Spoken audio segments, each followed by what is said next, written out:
Ladies and gentlemen, great to see all of you again, bright-eyed and bushy-tailed. ברוכים הבאים, כיף לראות את כולכם עם עיניים מבריקות ונכונים להתחלה.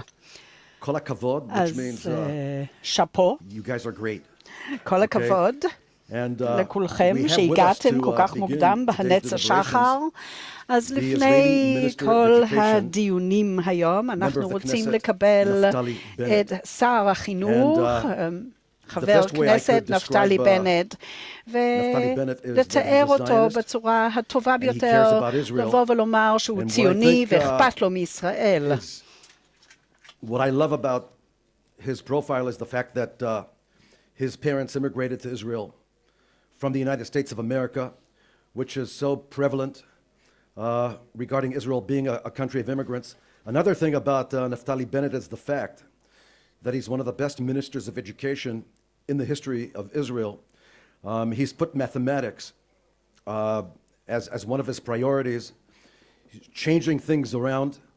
And the other thing, of course, which is prevalent to this conference is the fact that Naftali Bennett was an officer in the elite combat unit, Sayeret Matkal, and so many of you here in the audience have served in elite units, so that this happens to be a minister of education who knows the business of security and knows the business of fighting terrorism.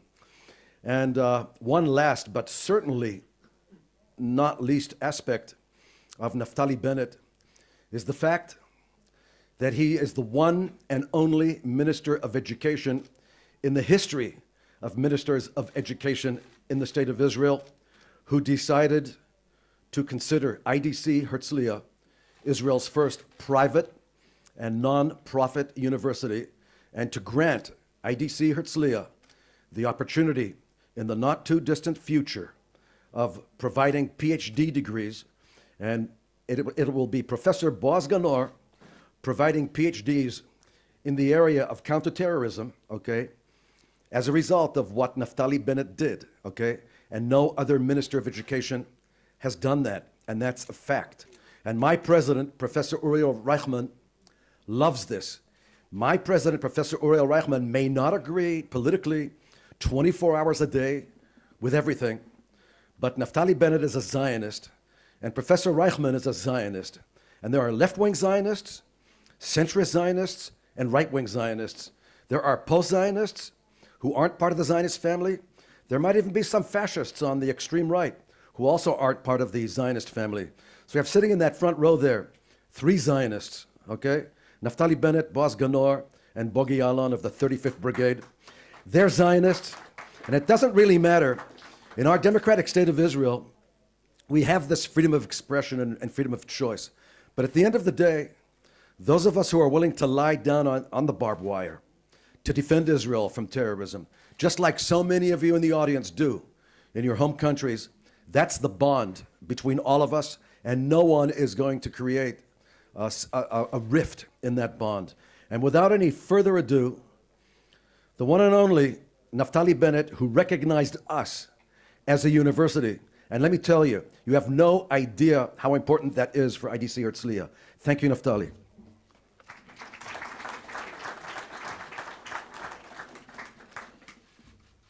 Shalom, everyone. Boker Tov. Good morning. Let's just take a call of hands. How many are non-Hebrew speakers? Ooh, okay, so we'll see what we do here.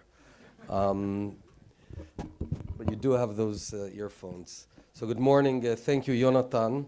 2 corrections. I was a fighter in Sayeret Matkal. I was an officer in another unit.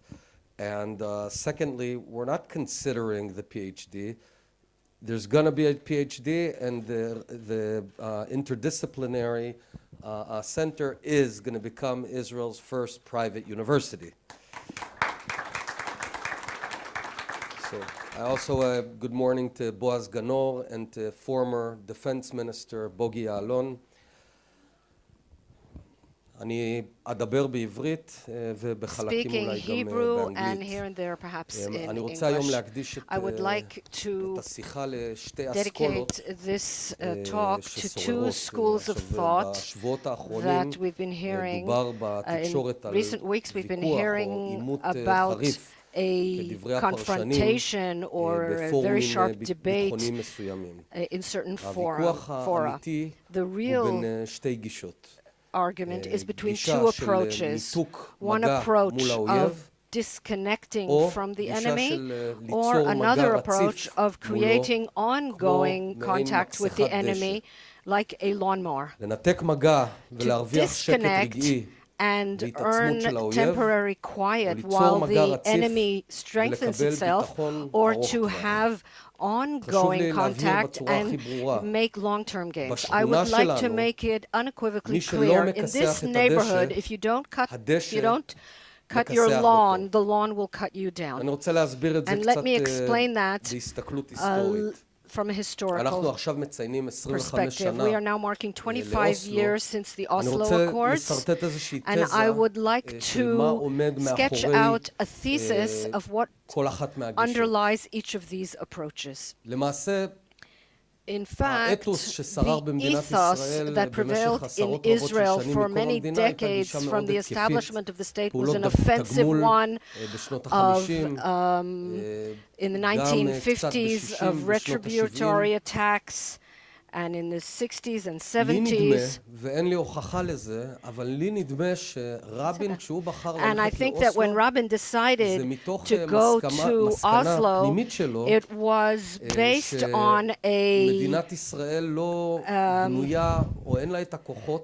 based on his estimation that Israel didn't have the strength to continue even on a continuing confrontation, even if it was of low intensity. Israel in the 90s was in Lebanon on an ongoing basis vis-a-vis the enemy known as Hezbollah, and I remember that time very well. I don't take the Hezbollah lightly, but it was certainly not an enemy we considered a strategic problem. And with the presence of a few thousand soldiers on an ongoing basis in Lebanon was intended to constantly cut the lawn, mow the lawn, and not to allow this small organization to grow. And so we went out to it, and we constantly maintained kept them on the offensive. I remember the tactical connection very well. As a company commander, when I came to a particular area, Reichman or Al-Shia or the eastern sector, where we worked a lot, after an operation when terrorists were killed, we got a few months of quiet, like in Reichman. On the other hand, I could see how the Israeli approach changed in Lebanon. I wasn't in Lebanon on an ongoing basis. I came from Maglan, from a unit in the south. We came in, did an operation, and went back out. And I saw over the years we entrenched ourselves more and more with more and more layers of concrete. And I can remember it very well. There was a post that was called Reichman, that in the beginning was an ordinary outpost. And every time I visited, it was a bigger fortress and a bigger fortress and a stronger fortress. But what psychologically, when you entrench yourself behind layers of concrete, it's harder to go out. And psychologically, it's only natural to go out, to leave your fortress to carry out an operation. ולכן החלה תנועה לכיוון ניתוק מגע. ניתוק המגע בא לידי ביטוי בשנת 2000, כשמדינת ישראל יצאה מלבנון, ובעצם אמרנו, זהו, אנחנו מנתקים מגע. באותה תקופה, בעצם הכל בסדר, בין 2000 ל-2006 לא הכל בסדר, חטפו לנו באמצע חיילים, אבל אנחנו בישראל, חיזבאללה, were in Israel, Hezbollah was in Lebanon, but then we encountered a completely different Hezbollah. The Hezbollah of 2006 was not the Hezbollah of 2000. It was a much stronger Hezbollah. They had anti-tank weapons, they had missiles and rockets, and we paid a very high price in the Second Lebanon War in 2006 for that disengagement earlier. When we were in Lebanon, the rate at which soldiers fell, and I'm sorry to talk about it in terms of numbers, but it was something like 15, 20 soldiers a year, if I'm not mistaken. And then we had that war, and we paid with, again, I don't remember the exact number. Can somebody tell me exactly how many soldiers fell? 140-something soldiers fell in the Second Lebanon War. We paid interest for that time. ואז עוד פעם ניתקנו מגע. And then once again we disengaged. למעשה, מ-2006 ועד היום, אנחנו בניתוק מגע מלבנון, מחיזבאללה. ולהודו לעינינו, חיזבאללה עשתה עוד סדר גודל של שדרוג. היום אנחנו מדברים על 130,000 רקטות, פריסת נ"ט בכל לבנון. מאידך, אנחנו כן קונים בינתיים שקט. צריך לומר את זה. זאת אומרת, יש יתרונות וחסרונות, יש לך שקט כרגע, אבל אתה פוגש אויב הרבה יותר but when you encounter the enemy, it will be a much stronger enemy next time. Let's look at Judea and Samaria. In Oslo, we disengaged from areas A and B. We withdrew our soldiers and we outsourced our security to the Palestinians. And then we encountered באינתיפאדה השנייה, הרי עד 93 עבדנו בשיטת מכסחת הדשא, היינו שם, לא אפשרנו להם, מה זה מכסחת דשא? זה אומר, באופן יומיומי, אני לא אומר סיזיפי, כי סיזיפוס לא הצליח במשימה, ופה כן הצלחנו במשימה, אבל באופן כמעט סיזיפי, באופן יומיומי, לעצור מחבלים, לחקור אותם, לעצור עוד 4 מחבלים, לחקור אותם, ולמנוע צמיחה של כוח שאחר כך מכה בנו.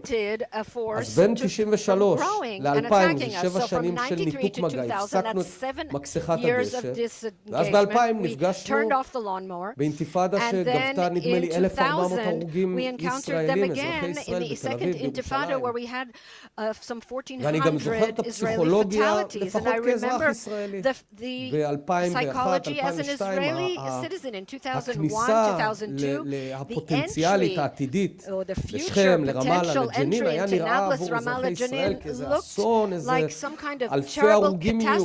אני זוכר את הפסיכולוגיה, אני לא יודע בצבא, אני לא הייתי אז בצבא.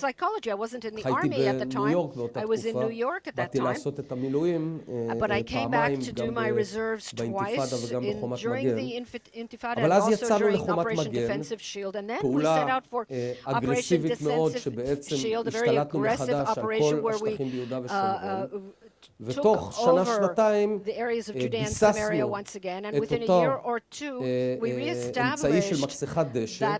מכסחת דשא זה לא לתת לטרור להתרומם. וביססנו תשתיות וראינו צניחה בטרור. נדמה לי שהצניחה קדמה, אם מסתכלים בדיוק על פריסת הגדר, כי אפשר להגיד זה גדר המערכת, אבל נדמה לי שהצניחה בוגי, נכון, החלה בעקבות ההשתלטות מחדש, ולא בגלל הגדר. הגדר יש לה תועלת מסוימת, אבל רק מסוימת. בסופו של דבר, אם בצד השני יש לך התלקחות, גדר לא יכולה לעצור את הכל. ולמעשה ביהודה ושומרון, זה החזית היחידה היום שאנחנו במגע רציף בשיטת המכסחת דשא, וכתוצאה מכך יהודה ושומרון זה החזית הכי שקטה של מדינת ישראל באופן פרדוקסלי. מיהודה ושומרון לא יורים עלינו, לא ירו עלינו מרגמה אחת, מיהודה ושומרון לא חפרו אלינו מנהרה אחת, from Judea and Samaria as it compared to all the other fronts. And that leads us to Gaza. In Gaza there were 2 disengagements. The first disengagement was in 1993, 4, 5 in the context of the Oslo Accords.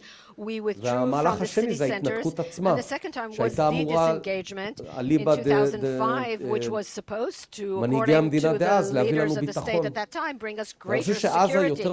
I think Gaza is the מבהירה best בצורה example הכי חדה to לעם ישראל, clarify לעולם, in unequivocal את המחיר. terms to Israel and the ניתקנו world מגע what the price מעזה, is. We ובעזה disengaged צמחה from Gaza, לנו and in מפלצת. Gaza we had כרגע a עדיין monster מפלצת grew קטנה. right before our אני לא רואה eyes. בעזה, It's a small בחמאס, איום monster. אסטרטגי. I don't consider Gaza אני כן רואה and בחיזבאללה איום Hamas a אסטרטגי. strategic לא threat, although קיומי, אבל Hezbollah אסטרטגי. is a strategic threat, not an עזה זה existential threat, איום. but a strategic אבל threat. Gaza is a threat, אם not a ננתק strategic מגע, threat. ובעצם נגיד And שקט תמורת שקט, If זה we כל מה שאני רוצה. disengage, quiet וזה עכשיו in מביא return אותנו for לליבת quiet, that brings us to the המחלוקת. core of the disagreement. שכביכול יש אסכולה שאומרת There שקט תמורת שקט, is אסכולה a אצלנו. school of thought that וזה says מאוד quiet מפתה. in return for quiet, and it's כי very כולנו רוצים tempting שיהיה שקט because we all לכפר want עזה, quiet לנתיב העשרה, for the לשדרות, קיבוצים, for נתיב העשרה, לנירוז, for נירם. שדרות. אבל מה המחיר? But what is the והמחיר price of that quiet? זה התפתחות האיום, And ונפגוש את that האיום עוד is the שנתיים, development of שלוש, the threat, and to re-encounter that threat in a couple of years' בסדר גודל יותר time on a far גדול. larger זאת אומרת, scale. דמיינו את עצמנו Imagine בשנת 2021 ourselves in בעימות, 2021 in a שלחמאס יש confrontation 50,000 רקטות שיודעות Hamas לכסות that את בני has ישראל. 50,000 אתם מבינים שזה rockets נראה that מאוד can מאוד cover the שונה entire territory of מחמאס Israel. היום, שהוא מאוד That's very חלש. different from the situation of Hamas right now, יש which is very מחירים מאוד weak. כבדים There are some לכל very גישה. high prices to each of these approaches. לכן, And that is why זה בעצם ליבת that is the האסכולות core השונות of the ששוררות. different schools of אני אגיד עוד thought. משפט And I'd like to say one מאוד מאוד more חשוב thing that's very, על very הקשר important about the בין connection חיים אזרחיים between civilian life לבין הגנה and כנגד טרור. ציפי לבני defense against terror. ציפי מרבה לומר, לבני במיוחד בזמן often האחרון, says, especially recently, שהמתנחלים הם נטל that the הטרור. settlers are a burden to סליחה, הם נטל על state. מערכת הביטחון. a burden to ציפי the לבני מרבה security בזמן system. האחרון לומר She has been saying recently 500,000 מתיישבים that the ביהודה ושומרון הם 500,000 נטל people living in ביטחוני. Judea and Samaria are a היא security צודקת טקטית burden. והיא טועה She's אסטרטגית. right tactically, but טקטית זה wrong נכון. strategically. אם יש Tactically, יישוב that's true. שנקרא If you עופרה have או a בית אל community או called אלון Ofra מורה, or מישהו Bet צריך El להגן or על זה. Elon Moreh, somebody has to זה defend it. חיילים.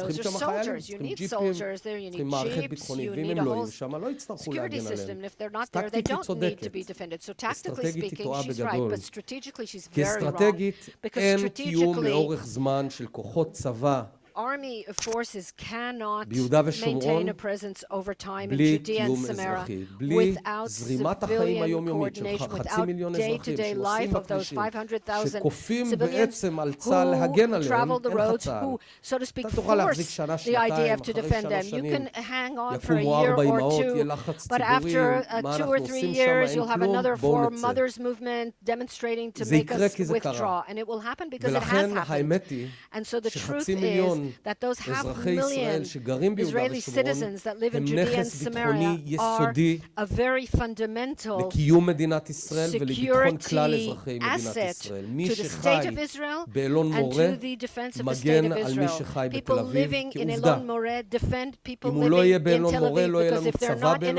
Elon מורה, Moreh, we won't have an אנחנו army in ננתק Elon מגע Moreh, we will והמורסה תחת disengage, טרור and החמאסית the תצמח. the abscess of terror will grow. משפט אחרון. One last statement. מכוח דיברנו על שתי We הגישות, spoke about these two יש לזה גם approaches. היבט There is also היבט של רוח לחימה. an aspect of ופה a ייתכן fighting spirit. שידידי And בוגי here חלוק perhaps עליי, אבל my אני good friend אציג Bogie איך אני Alon רואה will את זה. disagree with me, but I would like to present how I see it. בצוק איתן, In Operation אני Protective חושב Edge, שבעצם I מה think that שעמד what מאחורי הרילקטנס, חוסר הרצון המובהק underlay להיכנס ולהשמיד את the אותם מנהרות, reluctance to go in זה and קצת destroy דומה those למה tunnels ששוב was לדעתי, ואין לי שום הוכחה, אמרתי, in עבר some על way רבין, similar. איזשהו I don't have a proof of this, of course, but similar to what happened to Rabin חוסר אמון מסוים in של Oslo, עצמנו a בנו, certain of lack ביכולת of שלנו confidence in ourselves לקבוע and in our מטרה, ability לעמוד בה. to set ואני a מזהה goal and meet that goal. לאורך And I השנים have seen over the years הביטחון שנמצא, that the הביטחון העצמי שנמצא בלבבות הקברניטים, in the hearts of the הוא מהותי leaders ויסודי, is fundamental and להצלחת essential to the המשימה success of the mission and to infuse Israeli citizens with a true confidence and security. That self-confidence must not be eroded. Our confidence in our ground forces to meet their missions and fulfill their missions. And that's why with all the strategic plans that the Prime Minister has presented to the public, we must not forget, and we must, with all the different layers of defense, Iron Dome and so on, we must have a strong force of ground forces to fight the threat, because only powerful ground forces will be able in certain situations to bring the achievements. I would like from this platform to thank all the guests from all over the world. A joint mission to fight terror. The bottom line of everything I talked about is that the ultimate battle for terror and the ultimate way to defeat terror is to meet the terrorist at 3 a.m. in his bedroom, and not at 9 a.m. at the train station when he blows up. That's the gist of what we're saying. And that bedroom might not necessarily be within your state. It might be in the homeland of that terrorist. We have to go and fight them where they begin to grow, where they begin to thrive. Toda rabba. Thank you very much.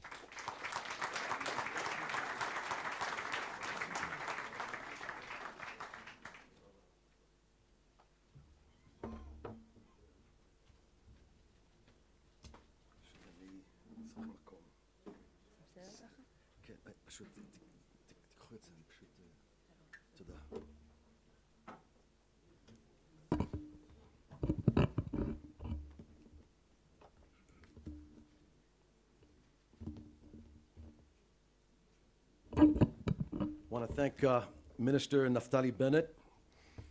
And now it's my absolute pleasure to introduce to you Lieutenant General Reserves Moshe Bogie Ya'alon, former Minister of Defense and IDF Chief of General Staff of the State of Israel. Moshe Bogie Ya'alon has served in the Knesset between 2009 and 2016 and has provided a lifetime of public service for the State of Israel.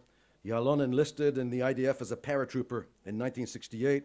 He went on to serve in numerous key positions, such as commanding Israel's most distinguished Special Forces unit, Sayeret Matkal. He continued to climb in rank, and from 2002 to 2005, he served as Israel's Chief of General Staff, head of the IDF, during the harrowing days of the war against Palestinian terror, also known as the Second Intifada. And for those of you who don't remember that period of 2002 and 2003, Israelis were not going to movie theaters at night. Shopping centers were empty. There were traffic jams in front of schools because parents were afraid to put their kids on buses which were blowing up. The GDP of Israel went down by 3%. And if in the year 2000, there had been something like 2 million tourists coming to Israel, by the year 2002, there were 400,000 tourists coming to Israel. And we were a country basically in siege. And this gentleman over here, who is going to be speaking to you in a few minutes, okay, decided that instead of playing defensive football, he was going to play some offensive football.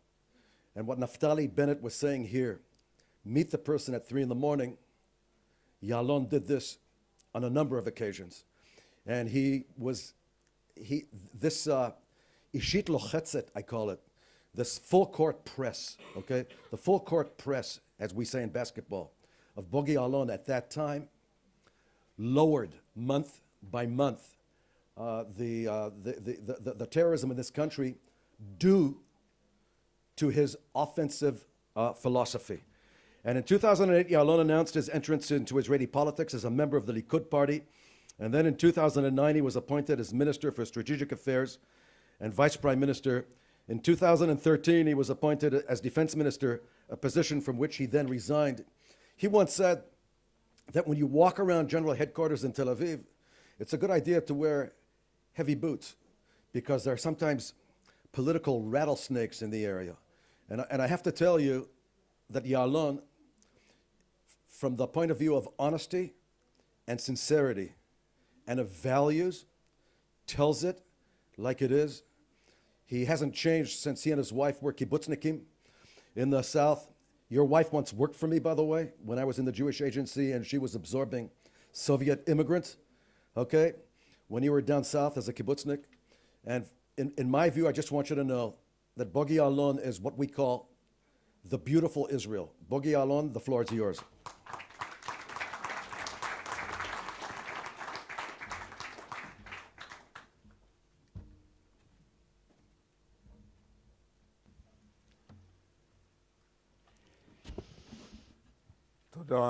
Thank you.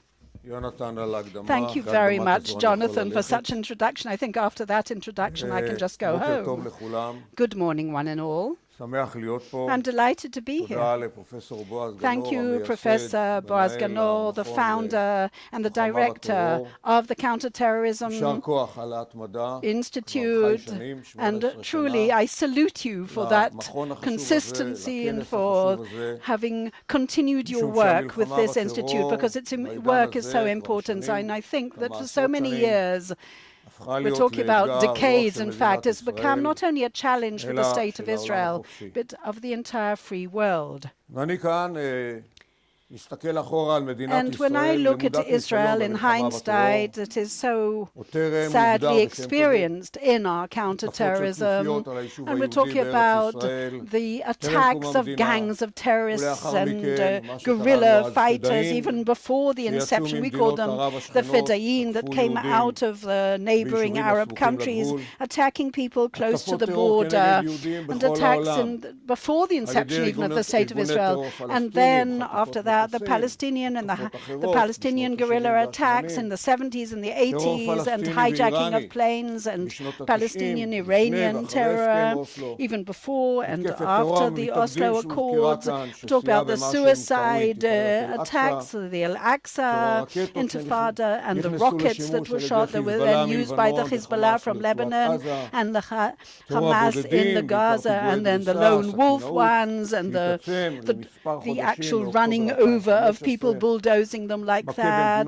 And we're talking about this hitting out to people around the entire world. And since the end of the 60s, 50 years ago, when I was first recruited into the army, I shared that fight against terror, not only as a combatant who participated in the war against terror until the 70s, against PLO, Black September, Tunisia.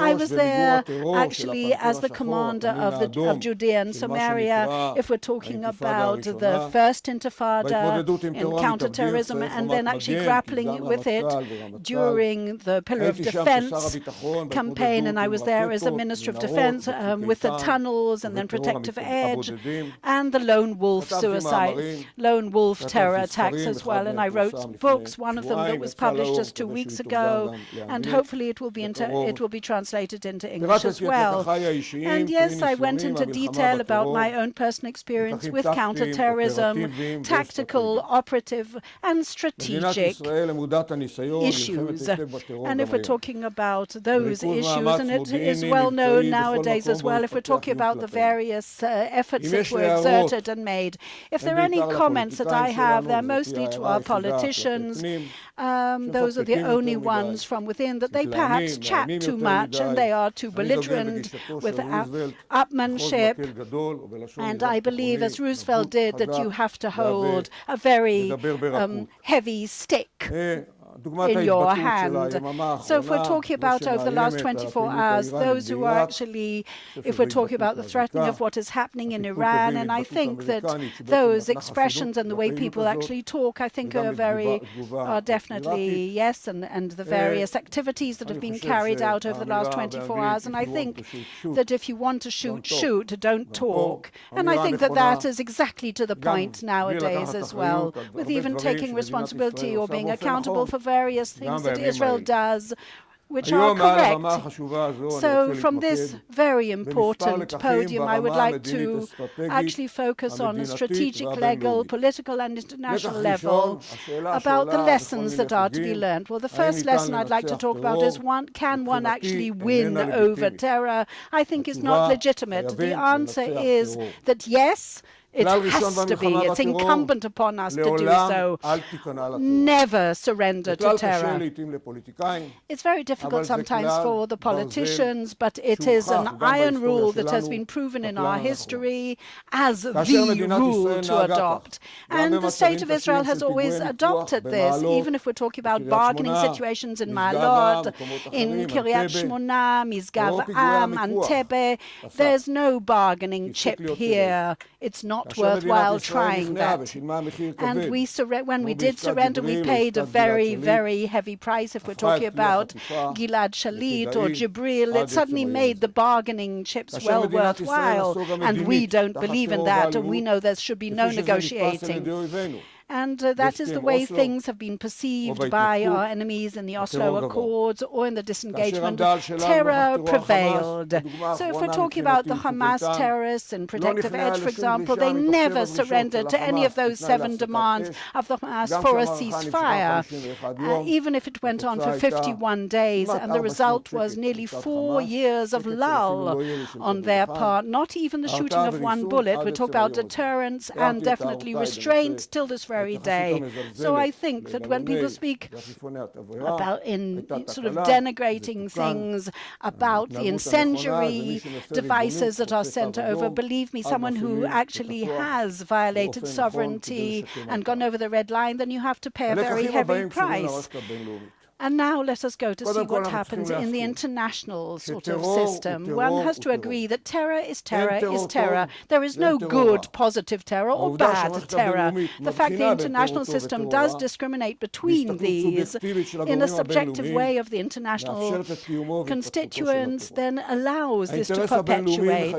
The international interest must be to maintain world order, which defines sovereign countries' right to defend themselves. And the tolerance, for example, that the international various countries tolerate Iran's regime, that actually not only do they activate and operate terror, but they actually release, they are subversive against other regimes in the region, like Saudi Arabia, and they continue. The international system continues instead of actually allowing them and stopping them with that. This regime is not only arming and funding the Hezbollah in Lebanon and the Hamas all over, especially in the Gaza Strip, the Houthis in Yemen, for example, that have overtaken literally Sana'a in the capital city, and we're talking about in the Emirates as well during the Obama, and they've attacked other places as well. If we're talking about a frigate, an American frigate, 3 times the USS Mason, and of course it was a very sort of low-key response to that. But they are assisting the terror in the neighboring Arab countries. We're talking about 24/7 terror. And then you ask yourselves, how in these conditions do the European countries do not join the sanctions that the Americans are imposing? Because of proliferation of ammunition and terror. How come the United Union is still hesitating and vacillating about this, while even the Gulf states have decided as a resolution unanimously that they have to fight against it?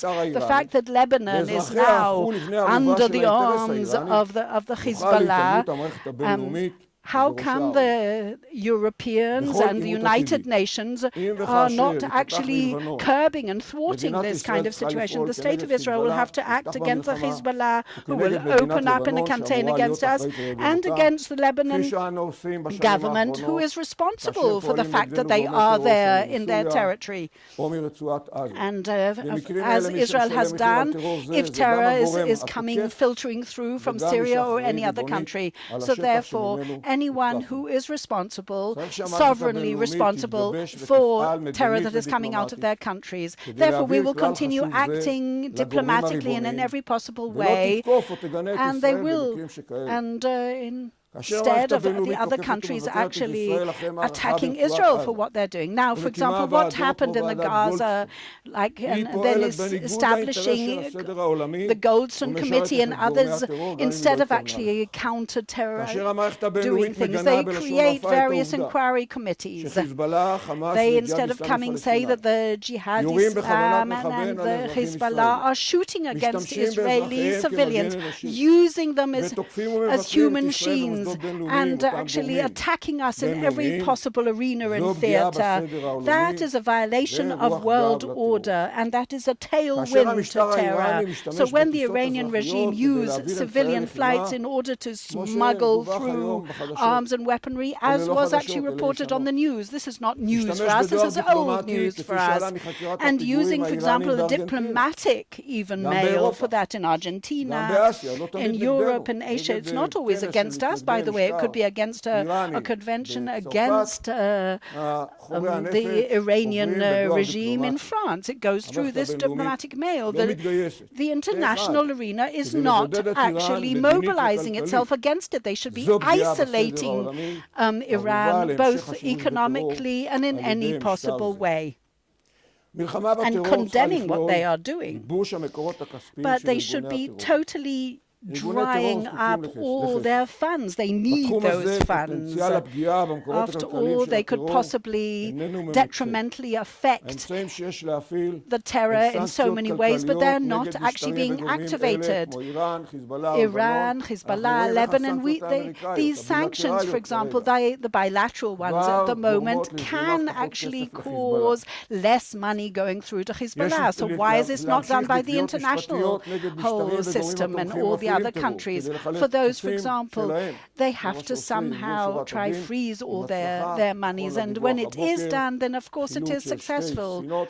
Because, for example, if we rescued two ships that were in the property of Hamas in order to pay compensation for those who have been detrimentally affected and who harmed by terror, etc., etc. The Taylor Force law, for example, the American one, that allows money and funding in order to fund the various Palestinian convicts. That actually encourages terror. In other words, or for example, the PLO and other people who are actually given that kind of salute and actually support by doing that. So in this field as well, the political and the strategic one, like in the tactical field, the best defense is offense. In English, it sounds perhaps better. First offense, and then fence, and then defense. And therefore, to wrap up, we have to win over terror. The international theater has to participate, collaborate, and coordinate their economic and all political steps, and not only in security measures, in order to eradicate terror. We need that international collaborate for those who are actually fighting against terror, wherever it may be, especially after 9/11. Some of it does not suffice. It has to be in the field of cyber and in operations and performance and in every possible way. We have no alternative, but we must win over terror. We must prevail.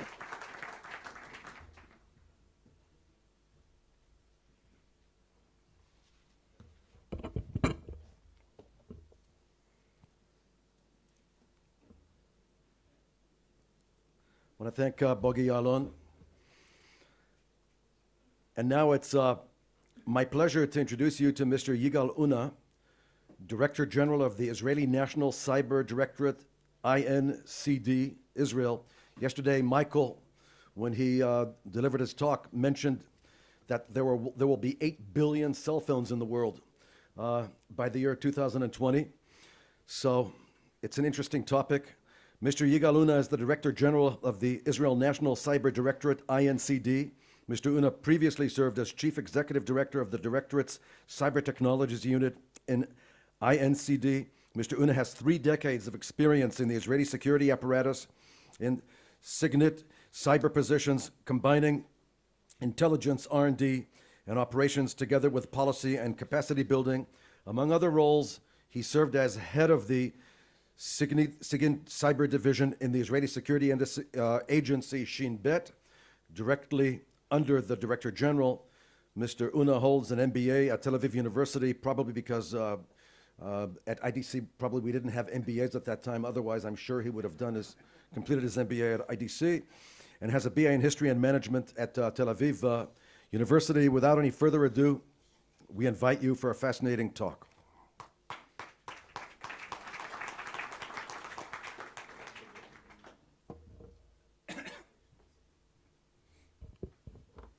Good morning. There's a presentation. Oh, yes. Good morning, and thank you for the introduction. I'm Yigal Unna. As mentioned, most of my career, all of my career is in the SIGINT and cyber, but the vast majority of the career was in the Shin Bet, the Shabak, the Israeli Counter-Terrorism leading agency. All of the career, the combination between SIGINT, data science, cybersecurity, and in my current position, the head of cyber security, cyber operations in Israel, is something that I want to focus on because, as you see in the topic of my speech, the cyber arena is in fact a playground, a fertile playground for terror activities, and a lot is done, but a lot should be done and should be further advanced worldwide, globally, in order to achieve where we want to be. So, few words, first of all, what we're facing. Working? Yeah. What we're facing, well, we see the world divided basically, very roughly, into 4 major vectors. The first vectors are global vectors. This is maybe the most important vectors in today's cyber or technology arena. If 20 years ago, even 15 years ago, the biggest companies in the world, the richest companies were oil companies, basically. Today, they are way down the list behind the data companies, as like Amazon, Facebook, Alibaba, and many others growing rapidly and with influence. So now we're looking at a world that is racing towards more power in data, in computing and computing technologies, what we call ICT, and this is maybe the leading force or the leading vector of them all. But it's not enough, because the play rules, the ground rules are not there yet. There's still a lot of chaos. We can describe it like the period between August 1945, after Nagasaki, and before November 49, the Soviet response, the nuclear Soviet response, is still on the way. It's still converging, crystallizing, and we're not sure where it's going to land. The next vector, technology. Again, very similar to the first one. Both are influencing one another. Technology, we can focus on many topics. This is what we identify in the Israeli Directorate. The main technologies.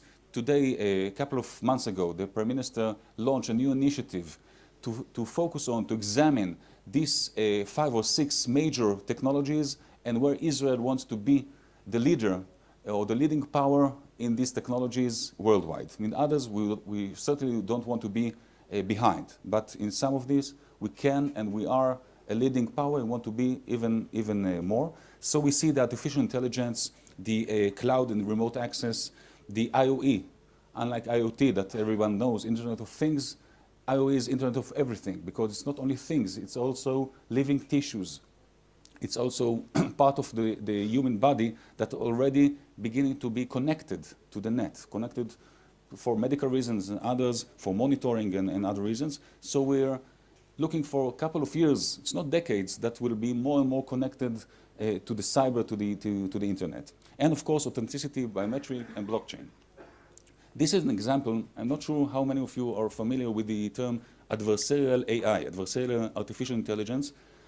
This is an example, as you can see here, how human beings using or abusing the technology can fool the artificial intelligence. You can take a picture of panda or a school bus or a dog and teach artificial algorithms, teach the computer to recognize this is panda or this is school bus. And then you see, well, it's not really a white noise, it's more a colorful noise, but it's not a noise. It's well depicted of dots that focus on the algorithm that recognize in the first place, because the computer doesn't know it's panda or school bus. It recognizes pixels, colorful pixels, so you can fool it, and you see, after 57% of recognition of panda as panda, if you do the right noise, it now recognizes it as a gibbon, as a monkey, or as an ostrich, or even the dog as an ostrich. You can do whatever you want, and the problem is, as we depend more and more on technology and on artificial intelligence, the less we are able to detect this adversarial AI or how we are fooled, and we can be misled and cause a lot of damage. And remember, terrorists are part of the humankind. They also see, learn, and study and develop the next tools to cause damage, to cause chaos, to cause terror. So this is the second vector. The third vector, threat vectors, I will going to focus on specific cyber threat vectors as we face it in a couple of years, and specifically on a growing pace. So the first is state-level campaigns. I think that the best examples is what Ukraine suffers since 2014, since the Crimea campaign. You can see it's only examples, it's not everything, but you can understand the impact of overgoing attacks, daily, monthly, yearly, dealing with daily things like the pension, paying the pensions to everyone, paying salaries, banking, airports, and electricity outage. No one can, in today's life, can live too long without electricity. They suffered a couple of outages for 8-10 hours. They didn't know it will last only 8 and 10 hours. They were blackout all around, all attributed to a certain adversary of Ukraine. But the thing is, it's all done by cyber tools with using IT, ICT networks, and it can be done not only by big countries or superpowers, it can be done by other groups, like terror groups. So the next vector, strategic targeting. Here, mainly and basically, we're talking about influence campaigns. The most popular now, it's only 2.5 years old. What we faced globally in the US electoral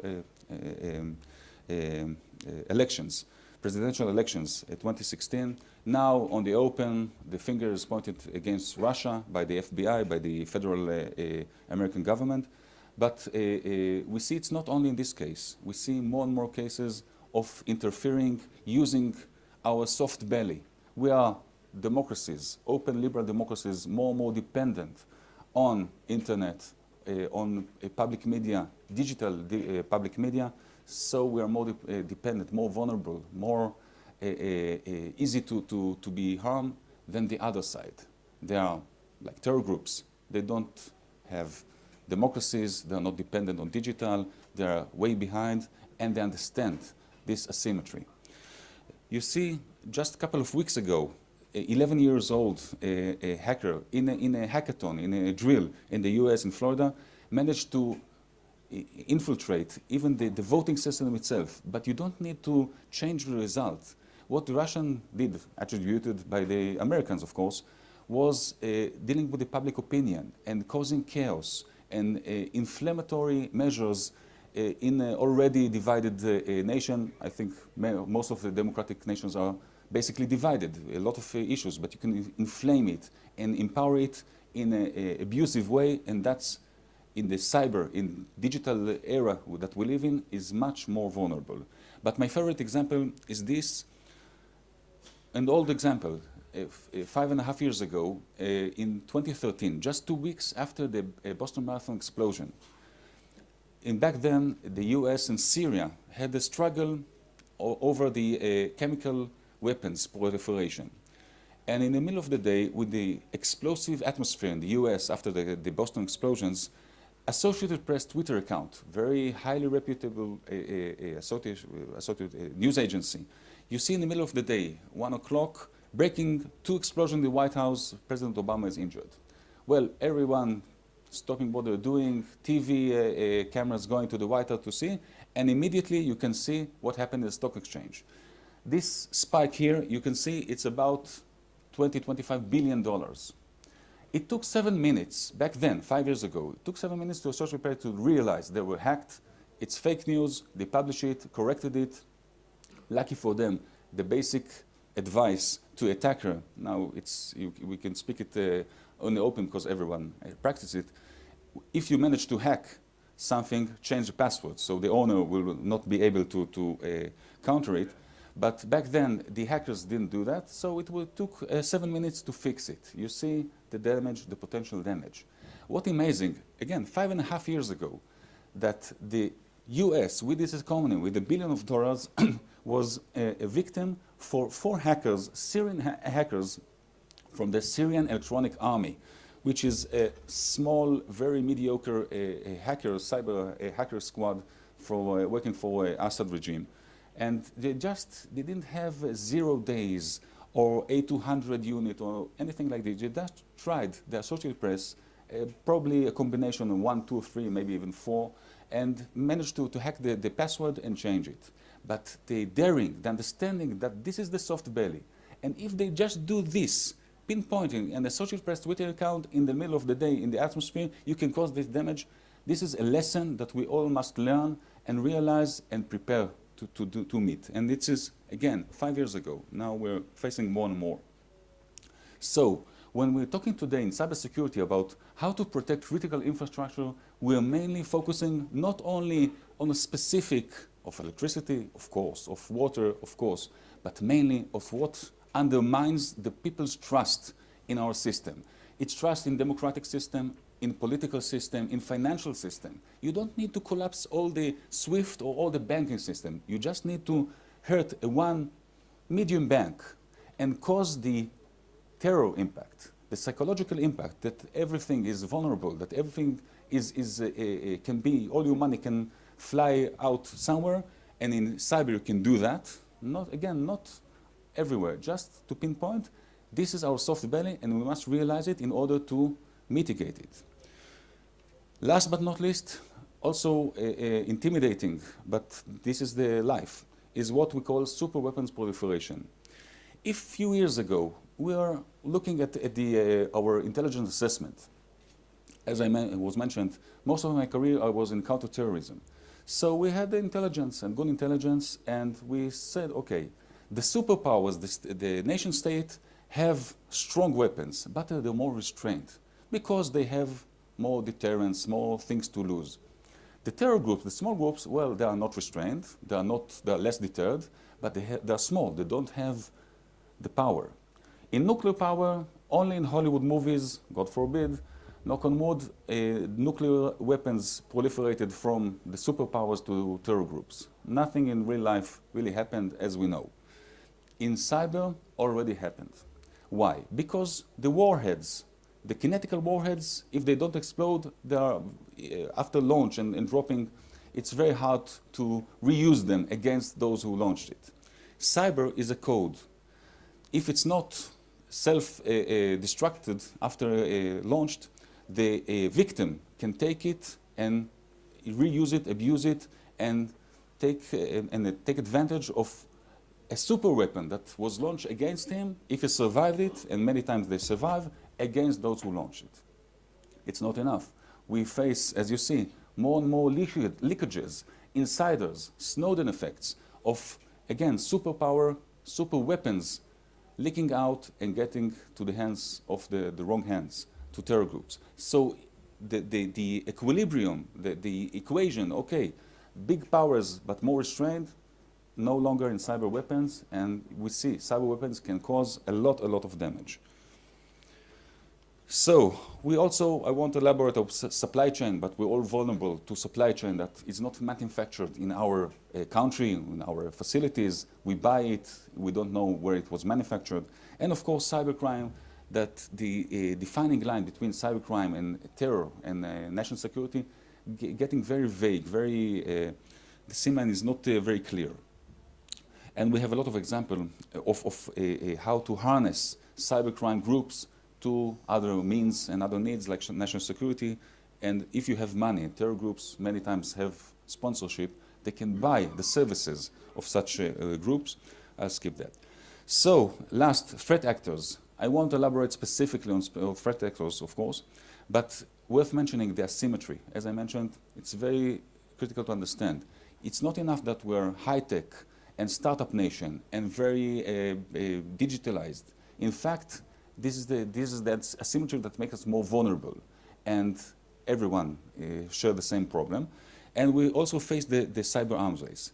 This all brings me to the conclusion, although it's a nice September summer day in Israel and the sun is shining, we see the winter is coming. We see we haven't reached the bottom yet. It's not to fear, because although it's a terror conference, we're looking at counter-terrorism, and the psychological impact is something that we must bear in mind. We need to prepare, because the bad guys are already there and preparing and looking for us. Specific two examples very shortly. Civil aviation is a good example of area that now in our directorate in Israel, we are gathering all the players, the industry, the other ministries, other agencies, security and civilian agencies, with more and more global partners in order to raise the level of civil aviation security. We see a lot of vectors. Naturally, I won't elaborate too much here, but you can try it in YouTube. For example, you see today more and more the EFB, the tablet that the pilots coming from home with a flight plan on a tablet, that in order not to lock down in the middle of takeoff or a landing, the security measures are removed, so the screen will not lock. And it goes the homes of the pilots and can be used by the children and others.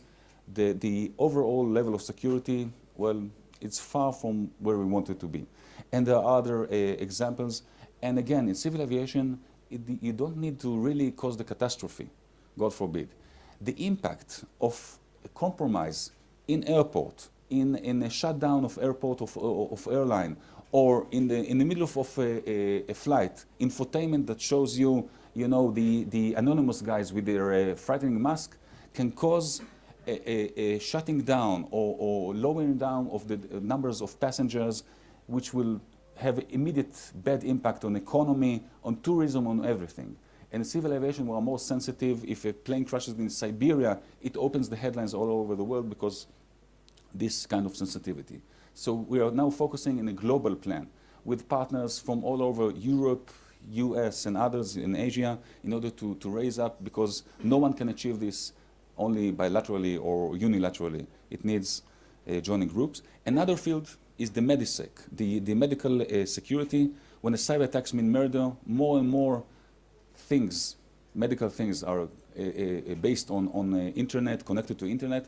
We faced already this year, the FDA announced a first recall of medical devices that are compromised because of cyber risks.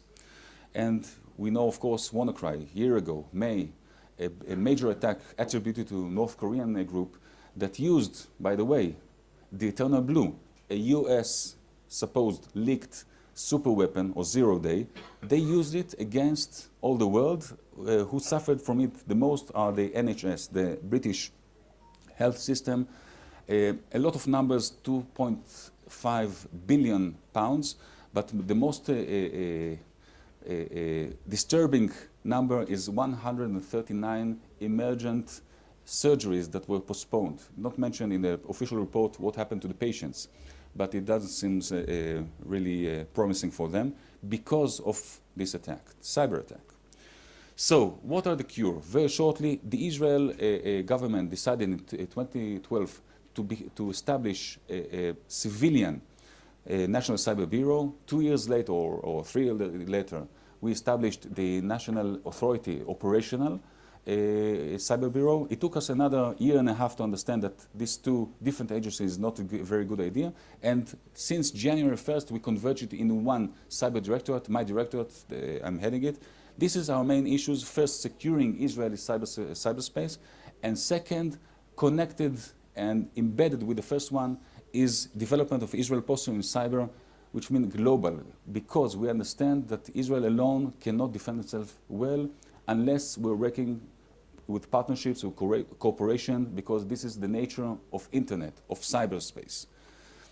What is our strategy? Again, very shortly, very easily, very simple, based on 3-layer framework. First of all, what we call robustness, basic hygiene, preemptive measures like washing hands and washing vegetables in the hygiene. We're doing the same practices in cyber. We're putting a lot of efforts. But we understand that eventually we're going to get ill.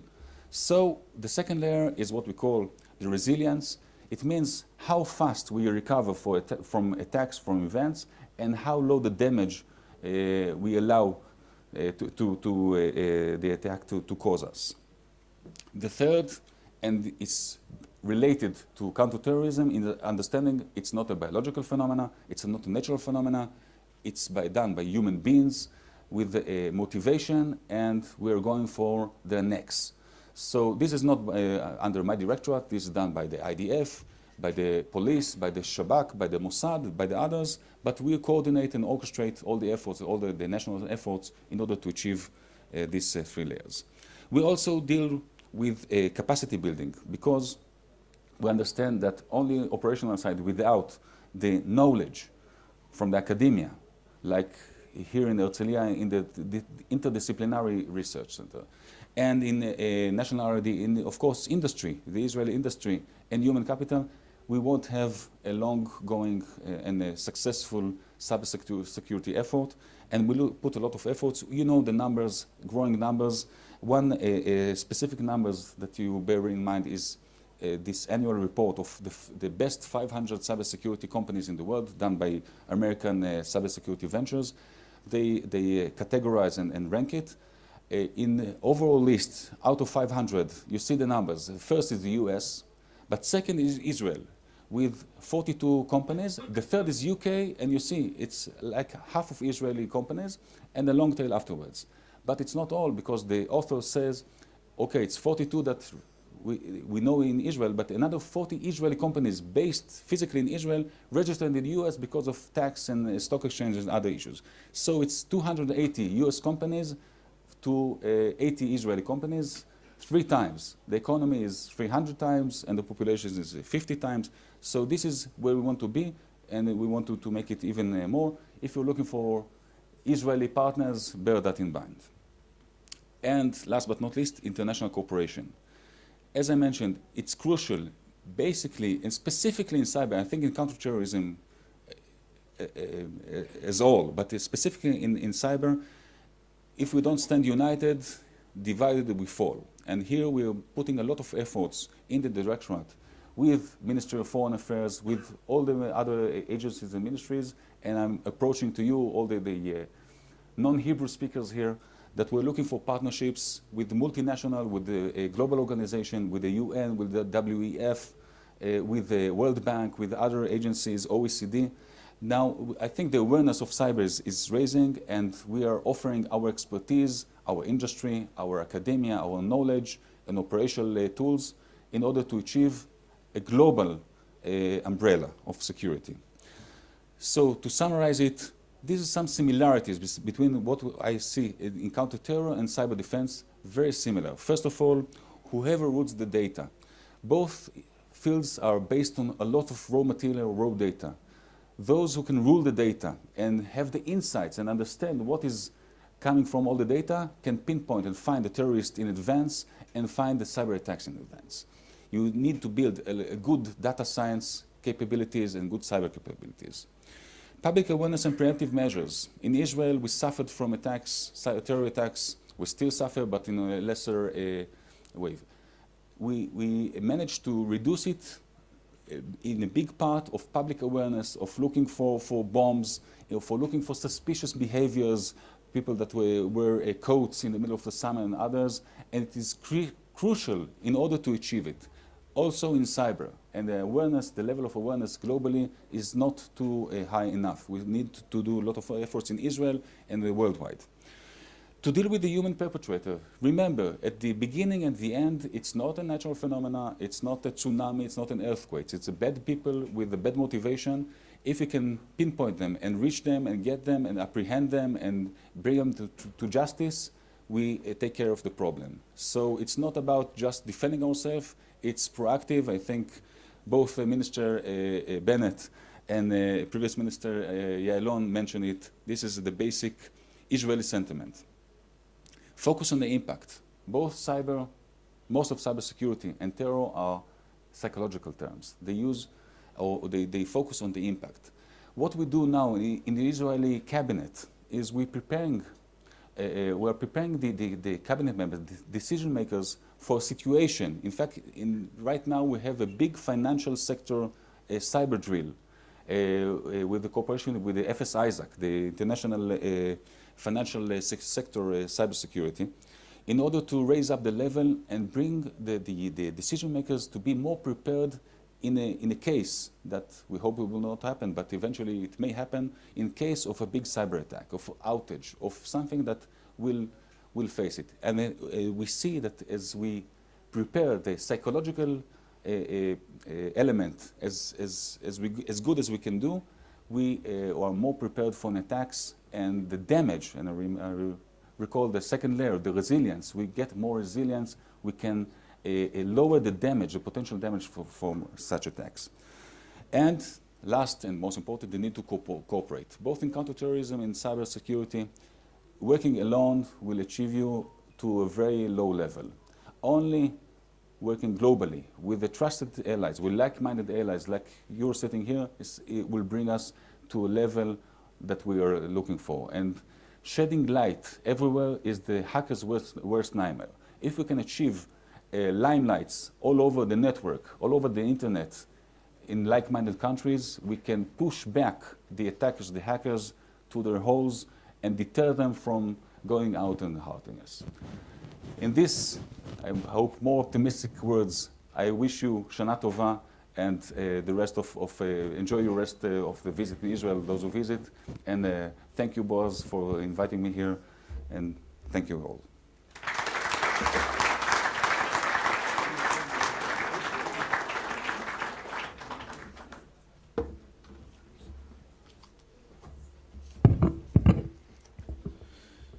Yigal, I think it's we who need to thank you for coming and speaking with us this morning. I think we found your presentation to be brilliant and fascinating. The slides, by the way, that you showed, Yigal, really bring the message home. And I have to tell you, as an Israeli citizen, okay, to watch a young generation of Israelis with expertise in cyber, the way you present in English, the way you market Israel, okay, as an Israeli citizen, I'm proud to hear a presentation like yours. So thank you very much, Yigal, for raising my morale. It's now my pleasure to introduce you to Robert Singer, the CEO and Executive Vice President of the World Jewish Congress. Robert Singer has served as Chief Executive Officer and Executive Vice President of the World Jewish Congress, WJC, the leading umbrella organization of Jewish communities around the world since May 2013. Mr. Singer has traveled extensively throughout the world, visiting Jewish communities in more than 60 countries while enhancing the WJC's global and diplomatic presence. He has participated in meetings with presidents and prime ministers of various nations, as well as prominent government, business, faith, and civil society leaders. Prior to joining the WJC, Mr. Singer served for 14 years as the Director General and CEO of World ORT, one of the world's largest non-governmental education and training providers. Mr. Singer served in the Israel Defense Force for 11 years and left the Army with the rank of Lieutenant Colonel in 1987. Mr. Singer spent 12 years with the Office of the Prime Minister in Israel in a number of senior posts. I should mention that the chairperson of the World Jewish Congress is Ambassador Ronald Lauder. And I should mention that the individual who holds the academic chair of Ambassador Ronald Lauder at IDC Herzliya is Professor Boaz Ganor. And I should mention that the School of Government Diplomacy and Strategy at IDC is named for Ambassador Ronald Lauder. So not only does Mr. Singer have a direct connection to IDC and ICT, so does his boss. And you and your boss are welcome 24 hours a day at IDC Herzliya. The floor is yours.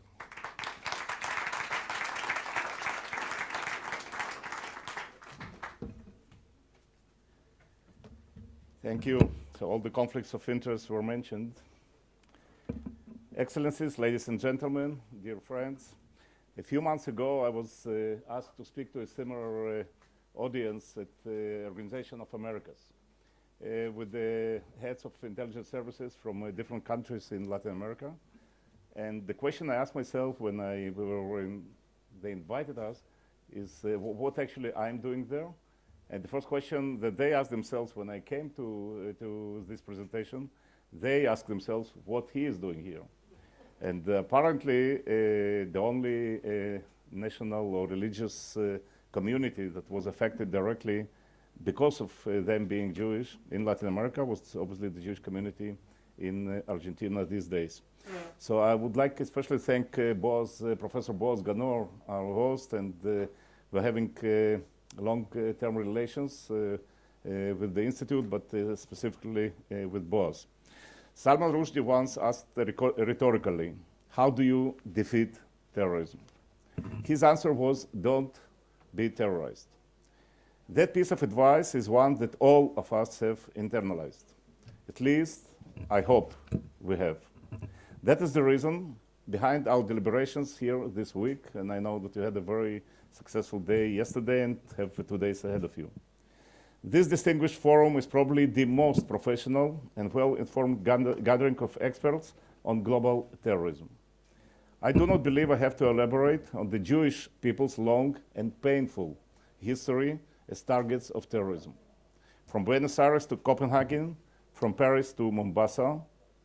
In March of this year, the horrific killing of Mireille Knoll, an 85-year-old Holocaust survivor, murdered in her apartment in Paris, shocked the world. I also do not have to elaborate on the evolution of the global threat over the last quarter of century. You, most of you sitting here in this room, have devoted your lives to combating it. Jews are still in the front line and will remain so in the foreseeable future. At the same time, an ever greater number of countries, communities, societies, and individuals are being targeted by terrorists across the globe.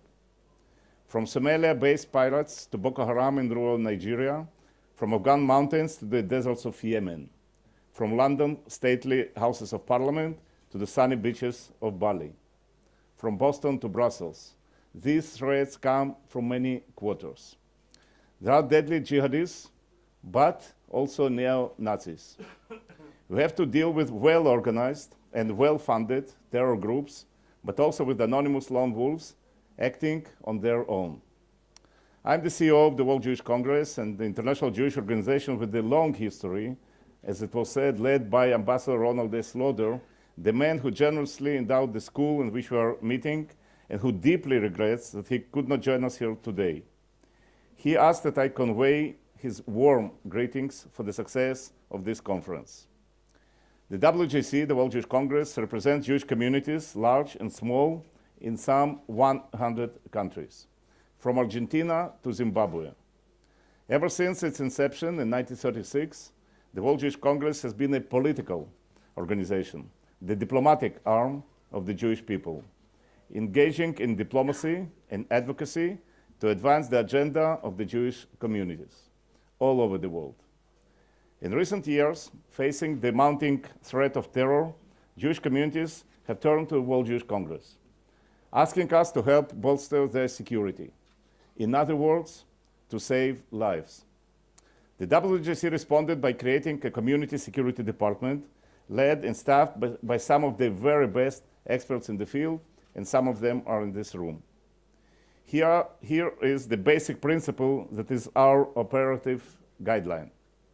In the 100+ countries in which Jewish communities form an integral part of society, it is the governments and security services of those countries and localities who bear the ultimate responsibility and who are charged with providing security to all of citizens, including, of course, Jews and Jewish communities.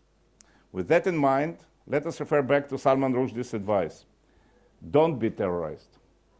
That, of course, is easier said than done, especially given the magnitude of the threat.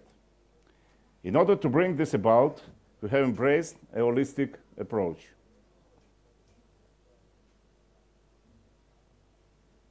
For centuries, Jews have been subjected to violence and terrorism. In this century, the World Jewish Congress works aggressively to protect Jews in 100 countries around the world from neo-Nazis, radical Islamic terrorism, or any other threat. Leveraging state-of-the-art social media monitoring technology, our security experts map and monitor potential threats and share critical insights with governments and security agencies. Communities throughout the world are trained in crisis management. The security of institutions, venues, and events is enhanced, and the advanced use of physical security technology is applied. Our insights are shared with community leaders, security forces, and/or government officials. For centuries, we have been terrorized.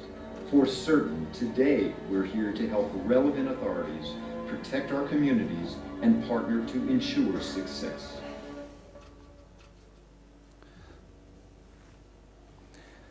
As we just have seen, it is based on 4 pillars that bolster each community's resilience. Pillar 1, know the enemy. We have established a research section. Our experienced team of analysts use state-of-the-art social media monitoring technology. They relentlessly map and monitor potential threats to Jewish communities. The communities share this information with the relevant national and local government and security agencies. Pillar 2, crisis management. We provide high-level training in crisis management methodology. Our crisis management team has already conducted multi-stage training programs in more than 25 countries and has developed the Safe School program, a unique approach to providing tailor-made crisis management training for the teaching staff of schools and kindergartens. Pillar 3, enhancing physical security infrastructure. Many communities seek to use advanced, commercially available physical security technology to enhance the security of their various institutions, venues, and events. We provide them with the professional advice and support that enables them to do so. Pillar 4, advocating for increased security support for Jewish communities by their country's security services. This is done hand in hand with the leadership of each community. A community that implements all these elements is better able to adopt Salman Rushdie's advice and will not be terrorized. As you can see, the WJC does not seek to duplicate or replace the role of law enforcement authorities. We do, however, strive to raise awareness of particular threats facing Jewish communities to enhance and support the efforts of governments and local authorities to provide security and to facilitate cooperation between them and the communities. Indeed, we have already reached out to governments and national and local law enforcement agencies in different countries.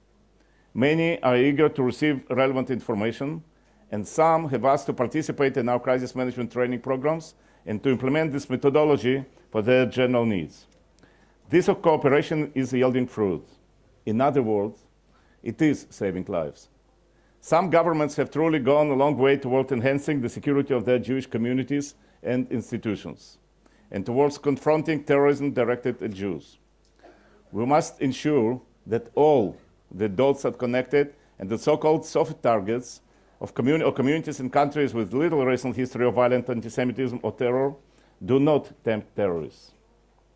We view each and every one of you as a significant potential partner, and with some of you we already have strong partnerships. Professional, effective cooperation will help enable us, all of us, to better face these challenges. I must emphasize something that we all know, but cannot forget.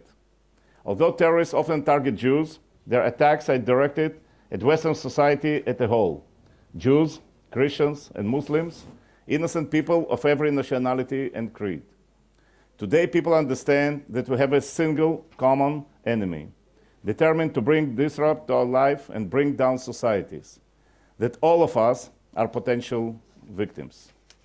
It is imperative, therefore, that civil society join with government authorities to fight against the defeat the forces behind this modern-day evil. I'm saying these words in the week that we commemorated the liquidation of Lodz Ghetto exactly 75 years ago, and 2 weeks before we'll commemorate the liquidation of Vilna Ghetto. And the very fact that the Jewish communities in different places worldwide are under this threat is a phenomenon by itself. So I want to say that we Jews will not be terrorized, not now and not tomorrow. Thank you very much.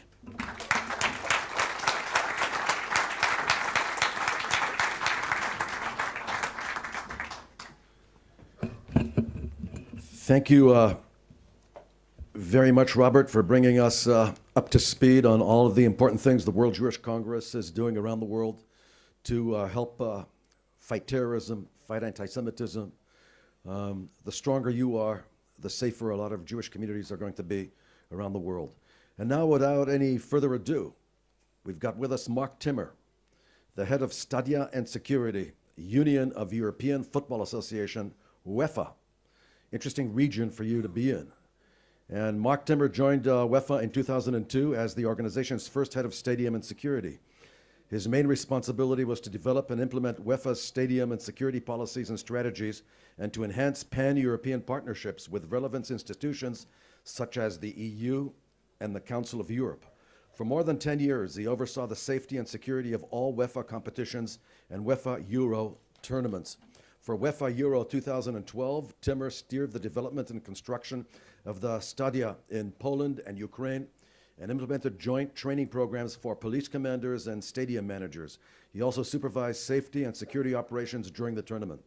Marc Timmer now leads the UEFA Stadium and Security Strategy and Development Program.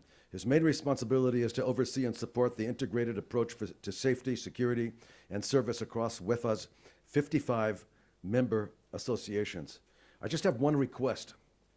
If UEFA could advise the Israeli national soccer team, okay, on how to win games, okay? Because the last time Israel participated in a World Cup was 48 years ago in 1970. And I remember the players. There were Spiegel and Spiegler and Primo. I can even tell you that who the goalie was, okay? And I actually learned Hebrew by reading the Israeli newspapers at the time, because it was so exciting that Israel finally sent a team to Mexico to play in the World Cup. And ever since, in my personal opinion, the Palestinian soccer team is better than the Israeli soccer team. So please, give us advice, and thank you.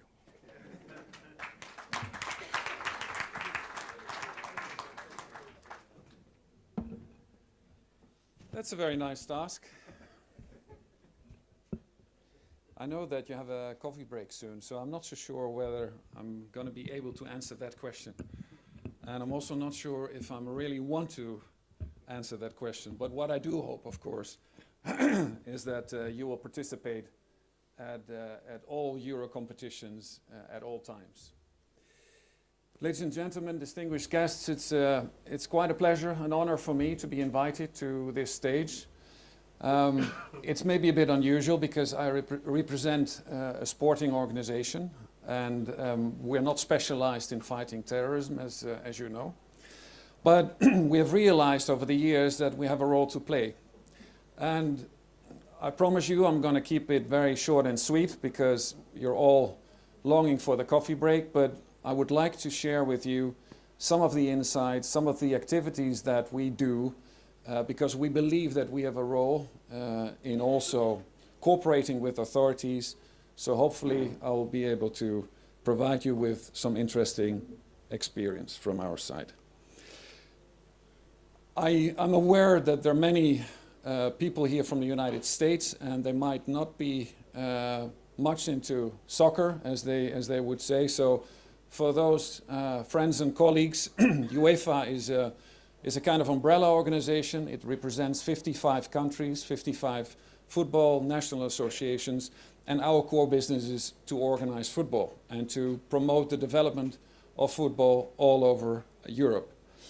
We had a very interesting tournament, and this is a tournament where you did qualify as Israel because you were the host, and that was the Under-21 in 2013. I was there, and it was a great experience to be here. It was a very pleasant, very nice tournament, and it left us with a lot of good memories. So hopefully more to come in the future. I already mentioned that we have realized that we're not immune for terrorist attacks. We had a great wake-up call in 2015, just before the Euro tournament in France in 2016. And I think everybody started to look around and thought, okay, what is our role here? What do we have to do? We saw other events shortly after that, and I think that UEFA, as the umbrella organization, became aware of the relevance of being alert and being together with the other 55 national associations in approaching public authorities for advice and for help. And this basically is also expressed by our vision, because we believe that as the European governing body of football, we have a leadership role in football stadium safety and security. We also realize, we know that we cannot do it alone. We depend on public authorities. So therefore, we promote a strong integrated public-private partnership at all levels between our football associations, our clubs, and all the respective authorities. We also believe, and we know, that it's very important to find the right balance and to find an integrated approach between safety, service, and security, because one should not exclude the other one, as we've seen in the past in European football, where the focus was completely on security and a lot of people died because nobody cared about the safety of people. So that was a very important lesson. Now, we developed a partnership with our pan-European partners, and we are very keen on further enhancing that on different levels with, of course, different agencies. Because at the end of the day, we believe that we all have the same aim. We want to organize a safe, secure, and welcoming football environment. We want people to enjoy, and we want the game of football to take center stage. So, therefore, we believe in this partnership approach. In order to enhance this partnership approach, we developed a program, a strategy and development program for our 55 national associations. And I'm not going into too much details because I know that I would take too much time from you to brief you about everything that we do, but I would like to focus on two things. And the first thing is we organized, and I will show you a video later, a pan-European expert seminar with the help of experts also from your country and from other countries on counter-terrorism. And we also offered master classes, again with the help of your specialists and other specialists for national associations who were interested. Now, these expert seminars, they are one-day seminars where we gather all the football associations in Europe, all the related public authorities, the national football information points. Those are kind of police intelligence units and centers working in the countries to disseminate the intelligence and information about football events, and also governmental representatives. The aim of these expert seminars is to show the latest insights into the problems, but also into the solutions, of course, and to raise awareness, because that is really what we need in order to create a kind of desire amongst the national associations to accept these master classes and to go into more depth. Now, I think the next slide will be a video. I hope it will work immediately. Yes, it does.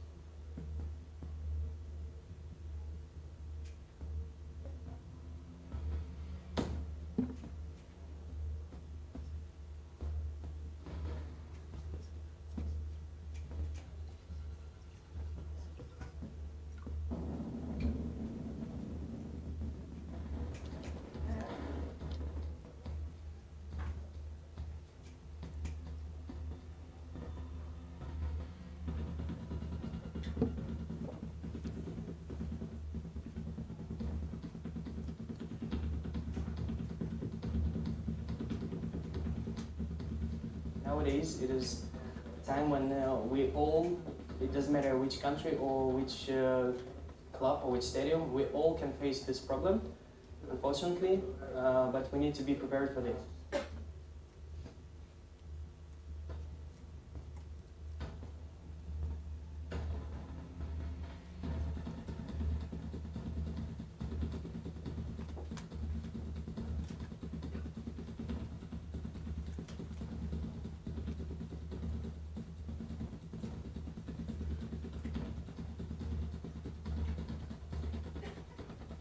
This is the first time that UEFA put the terror on the table. This is the change we speak. It's the first time that we speak between all the country about terror. You can't get anywhere this kind of education, open questions, open discussions. You will meet real professionals. Everything is quiet, with no intelligence, no early warning, and still these lone wolves will come suddenly and surprise us.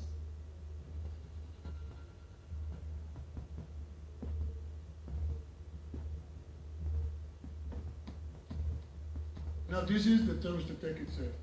So we now today know exactly, minute by minute, what they have been doing. So as a police officer, I can tell this is really a practical approach that we can find in here. And it's really useful for us also to try to disseminate some of these best practices in our own country.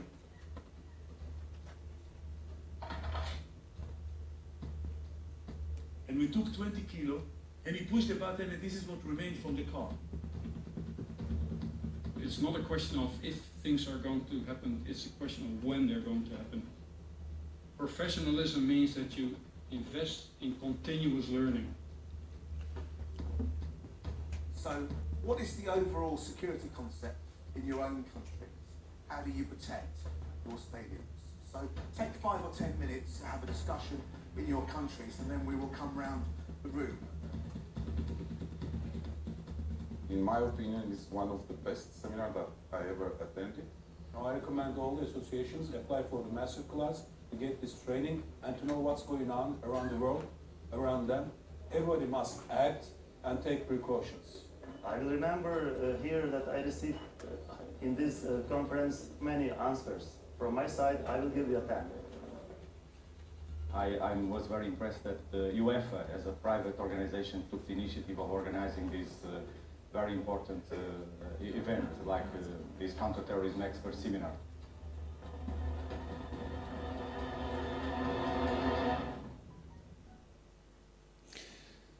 Now again, a very important disclaimer. We, UEFA, our core business is football. It's not fighting terrorism, so I'm not here to pretend that we know how to fight terrorism.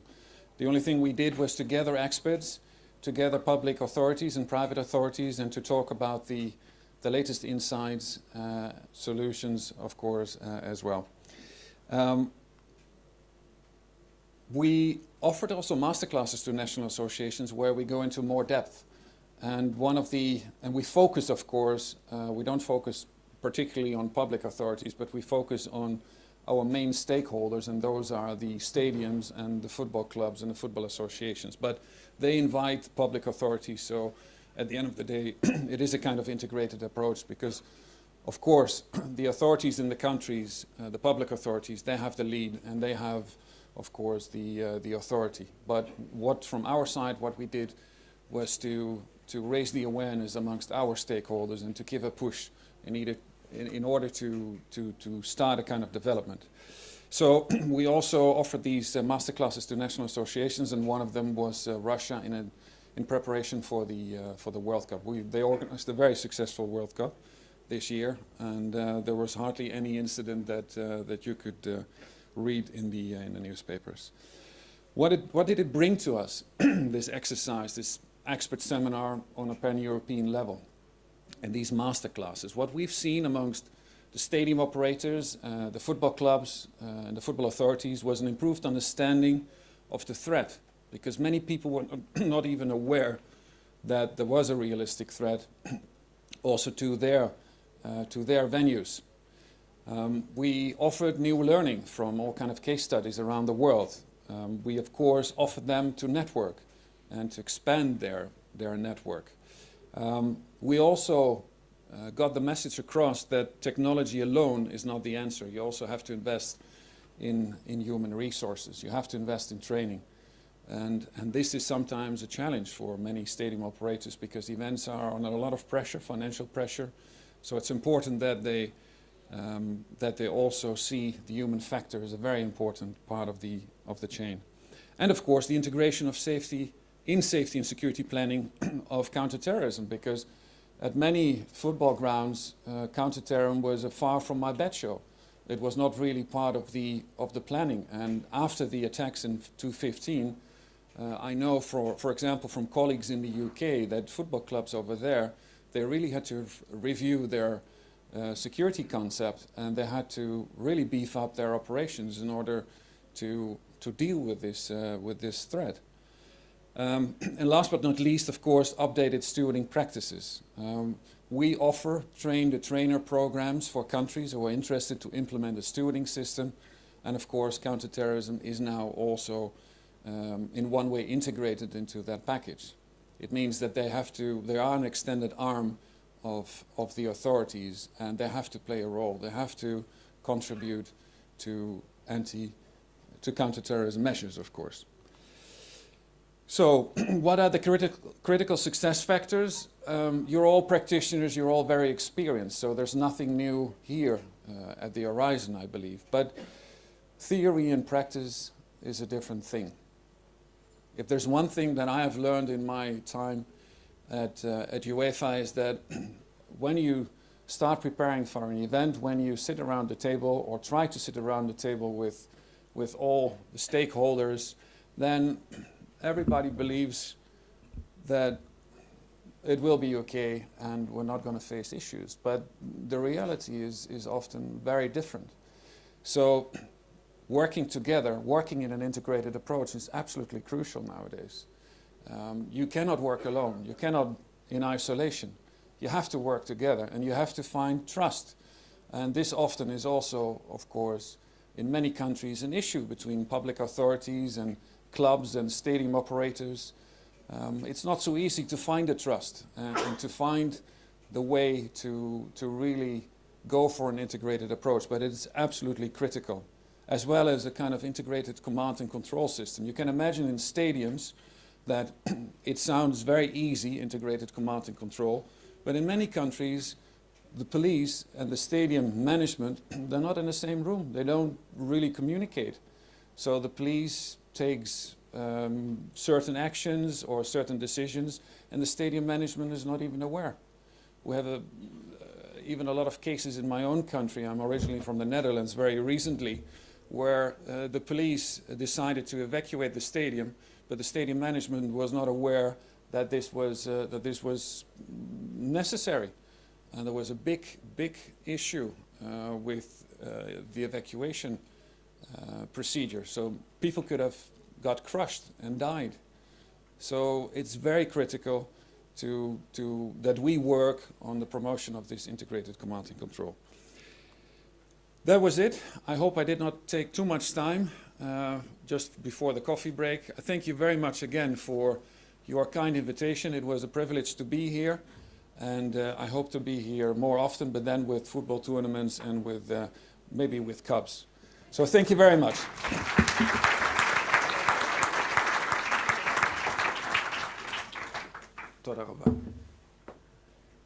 Marc, thank you very much. It could be that there will be a positive impact coming out of this conference, which leads to Israel finally being in the World Cup.